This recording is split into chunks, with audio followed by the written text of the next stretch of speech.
এগুলা কি মাছ? এটা স্যালমন ফিশ, এটা সুরমা। স্যালমন। এগুলা কি হিসাবে বিক্রি করেন? পিস হিসাবে এক পিস কত?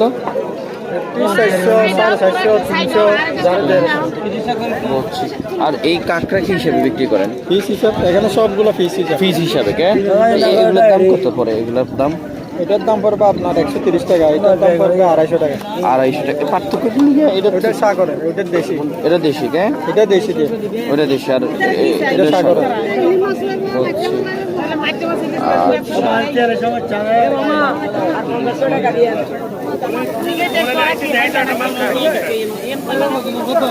দর্শক এখানে কিন্তু ফিশ ফ্রাই হচ্ছে, দেখুন।